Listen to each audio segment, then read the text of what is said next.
Melanjutkan episode sebelumnya, Lo Feng dengan cepat memindahkan semua tanduk badak besi ke dalam ruang penyimpanannya. Setelah itu dia berkata, "Ayo cepat pergi, ada tim kecil di belakang yang akan datang untuk membunuh kita." Mendengar itu, Hong dan Dewa Petir terkejut. Mereka berlima segera terbang. Di dalam hutan, Lo Feng berdiri di atas Forbidden Shuttle dan memegang pisau pertempuran. "Babata, bagaimana tingkat kekuatan tim itu?" "Seorang tingkat bintang level 9, satu bintang level 2 dan bintang level 3. Kecepatan mereka sangat cepat," kata Babata. "Ada 7 prajurit bintang level 9 di belakang kita." Lo Feng menggunakan bacaan rohnya untuk memberitahu yang lain. Hong dan yang lainnya merasakan tekanan. Tim yang mengejar untuk membunuh mereka perlahan-lahan jaraknya semakin dekat. Kelompok itu dengan cepat mengelilingi tim Lo Feng. Setelah itu, pemuda yang memimpin kelompok itu berkata, "Siapa kepalanya di sini?" Lo Feng menatap pemuda di hadapannya. "Ini aku, siapa kalian semua? Apa yang kamu inginkan?" Pemuda itu tertawa dan dia berkata, "Pertanyaanmu sangat bodoh. Apa kamu tidak tahu apa yang kami inginkan? Serahkan 6 tanduk itu dan kami bisa mengampuni hidupmu." Di sampingnya seorang wanita berkata, "Mengapa kita repot-repot berbicara dengan mereka? Bunuh saja mereka." Pemuda itu berpikir di dalam hatinya, "Orang bodoh ini, tidak bisakah dia melihat bahwa musuh juga memiliki 2 bintang level 9? Lo Feng membalik tangannya. Sebuah tanduk muncul. "Kami akan memberimu 1 tanduk. 6 dari mereka, tidak kurang satupun." Pemuda itu berkata dengan dingin. 8 lainnya menatap tim Lo Feng. Wanita muda di sampingnya berteriak, "Kami dari gedung ratusan harimau, cepat dan serahkan semuanya." Lo Feng dan timnya merasakan tekanan yang luar biasa. Kemudian Lo Feng memerintahkan Augu, "Saat kita bergerak, ikuti rencana yang aku katakan sebelum kita memasuki dunia Tuan Sektor ini." "Dimengerti," Augu menjawab. Lo Feng mengamati kelompok itu dengan dingin dan dia berkata, "Kami akan memberikan 1 tanduk padamu. Jika kalian masih belum puas, izinkan aku memperingatimu. Tidak akan ada jalan untuk mundur dari tindakan tertentu." "Kamu mengancamku?" Pemuda itu tertawa dingin. Wanita itu berbalik dan bertukar pandang dengan pemuda itu.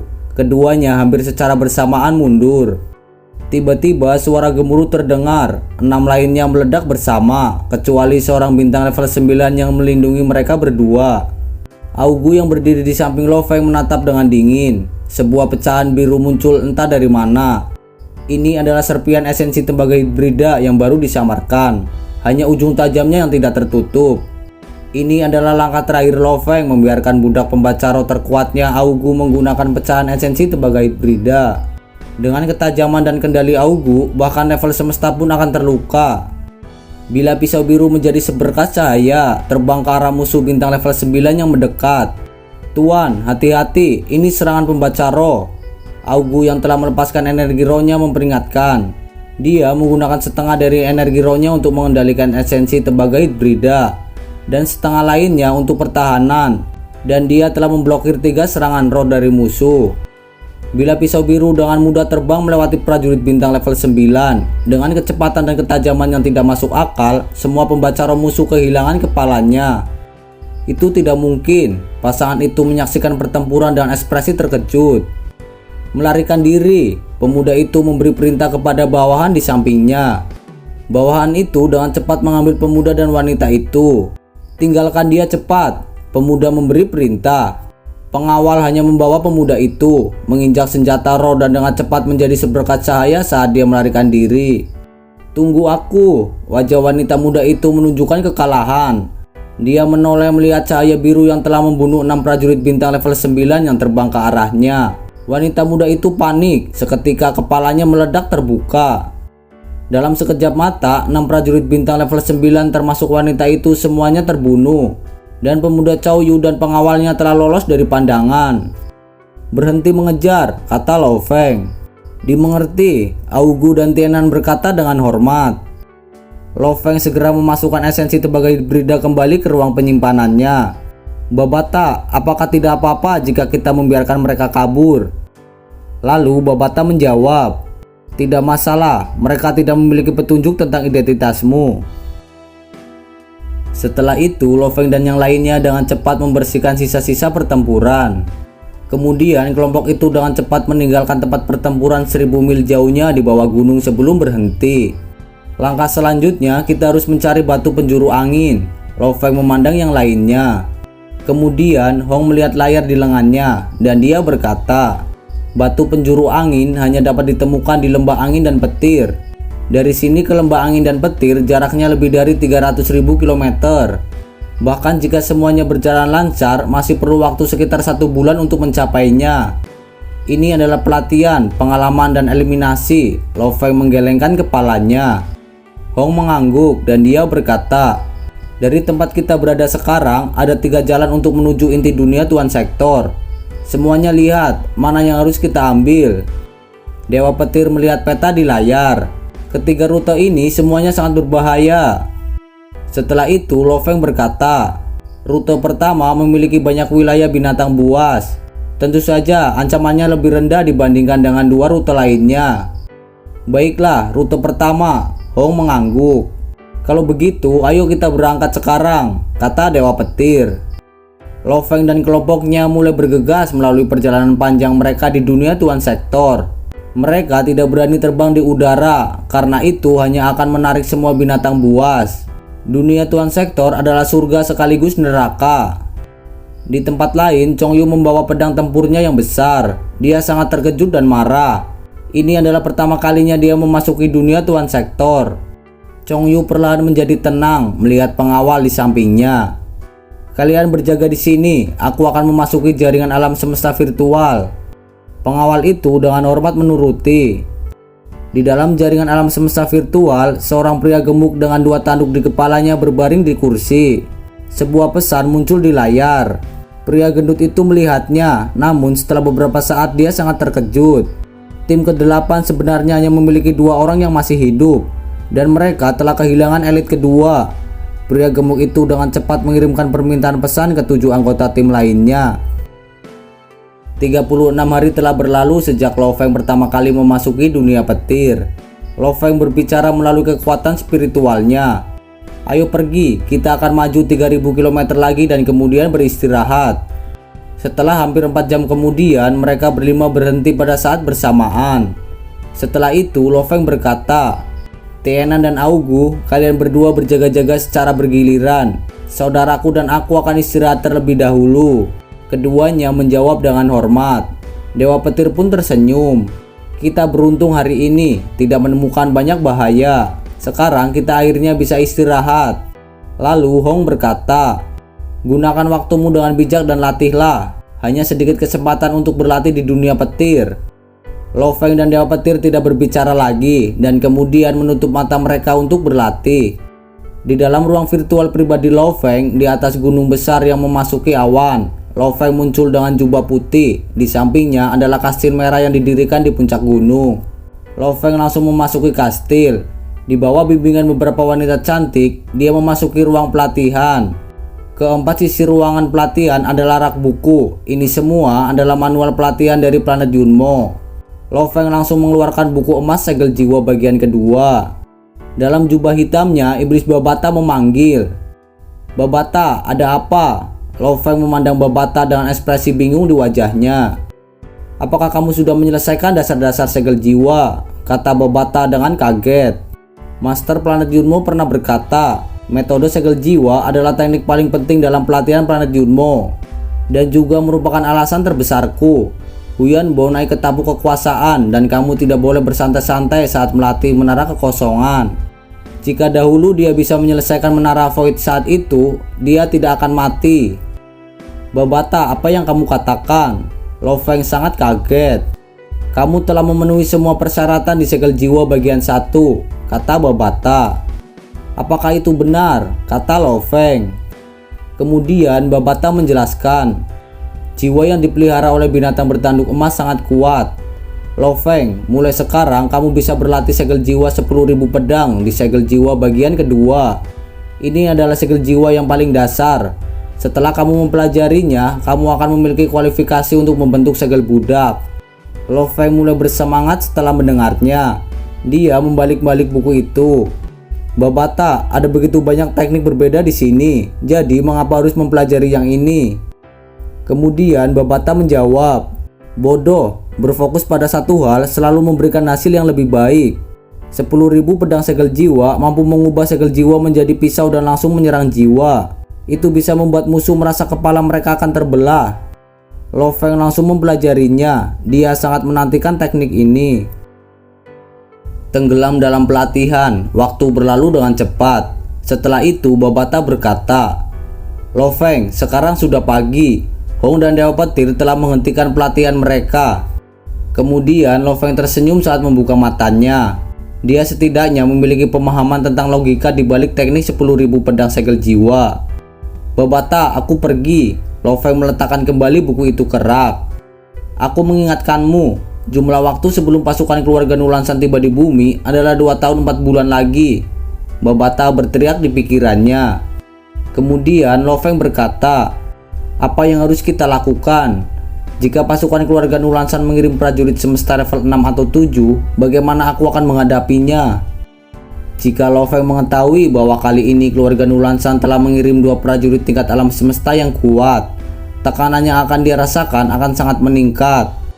Sudah 51 hari sejak mereka memasuki dunia guntur. Tidak masalah, ayo terus maju. Dewa Petir duduk di tanah dan berteriak. Pada saat ini pinggang Dewa Petir berlumuran darah segar. Kemudian Lo Feng berkata, jangan pamer, cederamu berat. Bahkan jika kamu menggunakan kristal Muya, butuh beberapa jam untuk pulih. Benar, bahkan jika kita pergi besok, itu tidak akan terlambat. Hong memandang Dewa Petir. Lo Feng merasa tidak berdaya dengan situasi tersebut. Sejak perjalanan dari pegunungan Longsua menuju lembah angin dan petir, mereka telah menempuh separuh dunia petir. Tiba-tiba seekor elang mengamati kelompok di bawahnya. Dia bergegas untuk membunuh mereka. Kecepatan burung emas ini sangat cepat dan juga sangat kuat. Tienan ditangkap dan diterbangkan di tempat. Untungnya dia hanya menerima goresan dari serangan cakar. Kemudian Lo Feng berkata, semuanya harus waspada. Kita hanya berjarak 8.000 km dari lembah angin dan petir. Jangan lengah di hari terakhir. Lalu Dewa Petir berkata, kita telah menjalani perjalanan yang berbahaya. Pada saat ini Lo Feng dan yang lainnya memandangi pegunungan yang jauh. Pegunungan itu sepertinya tertutup salju dan di atasnya seolah-olah petir bisa menyambar kapan saja. Kemudian Dewa Petir berkata, menurut koordinat peta, di depan adalah lembah angin dan petir. Awan guntur telah melayang di atas untuk waktu yang lama. Hong juga menyipitkan matanya. Lembah angin dan guntur adalah inti dari dunia guntur dan juga tempat yang paling berbahaya. Salah satu item yang diperlukan untuk lulus ujian tentara bayaran semesta ada di sini. Seseorang harus mendapatkan batu sudut angin di sana. Ayo kita pergi sekarang, Lo Feng berkata dengan lembut. Kelimanya berjalan menuju lembah angin dan petir. Anehnya, tidak ada satupun binatang buas di sana. Kemungkinan besar itu karena mereka tahu bahaya lembah itu. Tidak ada tanaman di lembah, hanya ada bebatuan gelap dan hitam. Anginnya sangat kuat. Lo Feng merasa jalannya sendiri tidak stabil. Pada saat ini mereka tidak bisa berjalan dengan baik. Ini sama sekali berada pada level yang tidak dapat dipercaya. Angin di wilayah paling tengah seperti pisau. Ia membawa sejumlah energi alam semesta yang kuat. Bahkan prajurit tingkat alam semesta yang terbang ke tengah akan tercabik-cabik dengan liar. Angin gila menyelimuti wilayah paling berbahaya di dalamnya. Namun itulah tempat dengan batu sudut angin paling banyak. Lo Feng memandang 4 orang di sampingnya. Pada saat itu sebuah suara bergema di benaknya. Lo Feng, sekitar 20 km dari sini ada 1092 manusia. Mendengar itu, Lo Feng sangat terkejut dan dia melihat sekelilingnya. Kemudian Babata berkata, banyak tim di dekat lembah, mereka semua tersembunyi. Oleh karena itu, jika kita tidak melihat dengan cermat, akan sulit untuk benar-benar menemukan mereka. Dimengerti, Lo Feng menjawab. Pegunungan itu kosong, batu-batu di atasnya sebagian besar berwarna hitam. Tim Lo Feng dengan hati-hati maju. Setelah beberapa lama, Babata berkata, Lo Feng, ini petanya. Di atas lokasi yang telah aku tandai adalah tempat yang sangat bagus. Sebaiknya timmu bersembunyi di sana. Lo Feng menunduk dan melihat layar di lengannya. "Kalian semua ikuti aku," Lo Feng berkata dengan lembut. Yang lainnya langsung mengikuti. Semakin dekat mereka ke lembah, semakin kencang angin bertiup. Setelah itu Lo Feng berkata, "Semuanya masuk, ada gua di dalam yang terhubung langsung ke gunung lembah." Dewa Petir pun berkata, "Kamu bahkan bisa menemukan tempat seperti itu. Untungnya kita punya Babata." Lo Feng melompat ke dalam gua, menutupnya dengan batu besar. Gua ini berada di dalam gunung yang mengarah langsung ke salah satu lembah angin di dinding Gunung Petir. Di atasnya terdapat lubang. Setelah itu, Hong mengambil batu kecil halus yang dekat dengan pintu masuk lubang. "Itu batu penjuru angin," kata Dewa Petir. Lo Feng berbalik ke empat lainnya. "Angin di luar menakutkan, akan sulit untuk mendapatkan yang lain seperti itu." Kemudian Hong berkata, "Menurut buku, kita punya 3 pilihan sekarang. Yang pertama adalah pergi ke puncak gunung dan mempertaruhkan nyawa kita untuk mengambil batu penjuru angin. Metode kedua adalah mendekati lembah dan mengendalikan energi roh untuk mengumpulkan batu dari angin saat mereka bertiup melewati dan membawanya masuk. Metode ketiga adalah membunuh dan mendapatkan dari tim lain. Semua orang memutuskan metode mana yang harus kita gunakan. Cara pertama sangat berbahaya dan ini murni keberuntungan. Metode ketiga, merampok dan membunuh tim lain." Lo Feng menggelengkan kepalanya. "Saat ini posisi gua yang kita miliki sangat bagus. Lubang gua juga berada di gunung itu sendiri. Kita akan menggunakan metode kedua untuk saat ini." "Itu bagus," Hong mengangguk. Dewa Petir pun setuju. Maka Lo Feng dan kelompoknya memulai permainan menunggu. Hal yang paling membuat Lo Feng terkejut adalah pohon rotan Mystic Cloud membentuk pohon yang sangat kokoh dan dengan cepat meluas ke angin gila dan meraih kembali. Pada hari ketiga, kelompok Lo Feng memperoleh batu sudut angin kedua mereka. Pada hari kelima, mereka mendapatkan batu penjuru angin ketiga. Dan pada hari ke-9, mereka mendapatkan batu keempat. Pada hari ke-32 di lembah angin dan guntur, Lo Feng bersama yang lainnya duduk bersila. Di salah satu dinding gua terdapat layar. Itu adalah sesuatu yang diperintahkan Lo Feng untuk dibuat oleh AI Babata. Di layar ada 4 adegan berbeda mengamati gambar dan pemandangan dalam area 20 km mereka. Meskipun berada di dalam gua, kita masih dapat melihat tim dalam jarak 20 km dengan jelas. Lo Feng tertawa. Dewa Petir pun berkata, "Lihat, ada 2 tim lain yang bertarung di sana. Keterampilan mereka sangat cepat." Ekspresi Dewa Petir tiba-tiba pucat. "Heruo," ekspresi Lo Feng berubah. "Ayo kita pergi." Hong adalah orang pertama yang keluar. Lo Feng juga tidak ragu-ragu. Mereka berlima dengan cepat bergegas keluar. Di kejauhan, tim Heruo berada di bawah tekanan dan serangan dari tim lain. Heruo menoleh untuk melihat 5 sosok secepat kilat bergegas ke atas. Itu adalah tim Lo Feng. "Cepat mundur," pimpinan tim berkata tanpa ragu-ragu. Tim musuh dengan cepat mundur. Setelah itu, tim Lo Feng dan tim Heruo bersatu. Seorang pemuda botak dengan tanda hijau di kedua sisi wajahnya berjalan untuk mengucapkan terima kasih. "Mereka adalah teman-temanku," kata Heruo. "Apa yang telah terjadi? Bagaimana kamu bisa seperti itu?" Lo Feng bertanya. Dewa Petir pun berkata, "Heruo, bukankah kamu dari organisasi Naga Utara? Bagaimana kamu bisa berakhir seperti ini?" Setelah itu Heruo menjawab, "Awalnya tim kami memiliki 5 elit dan 5 pengawal. Selama kami pergi untuk mendapatkan tanduk dari badak besi, kami dikelilingi oleh binatang buas dan kehilangan 1 pengawal. Dan setelah itu di sepanjang jalan menuju lembah angin dan petir, kami bahkan diserang 6 kali berturut-turut oleh tim lain. Dan kami akhirnya kehilangan 2 pengawal dan 3 rekan elit. Saat ini tim kami hanya memiliki 2 elit dan 2 pengawal." Lo Feng merasa dingin saat mendengar ceritanya. Lalu Dewa Petir bertanya, "Bagaimana dengan bulemu? Apakah dia di tim lain?" "Dia sudah meninggal." Heruo menggelengkan kepalanya. Lo Feng sangat terkejut mendengar itu, dan dia berkata, "Bagaimana bisa berakhir seperti ini?" Heruo menggelengkan kepalanya. "Tidak ada gunanya membicarakan tentang itu. Aku sudah kehilangan banyak dari mereka." Di sampingnya, pemuda botak berkata, "Hanya melalui uji coba ini, beberapa level semesta diproduksi. Camp pelatihan kami memiliki puluhan ribu elit yang berhasil menjadi level semesta. Suara gemuruh terdengar, seluruh dunia guntur tiba-tiba bergetar hebat. Apa yang sedang terjadi? Lo Feng melihat sekeliling. Gunung itu terbuka dengan lubang hitam yang tampaknya telah robek dalam ruang dan waktu muncul. Setengah dari lubang ini berada di pegunungan, sementara setengah lainnya berada di dalam. Ruang di sekitarnya semakin terkoyak, itu sangat menakutkan dan aneh.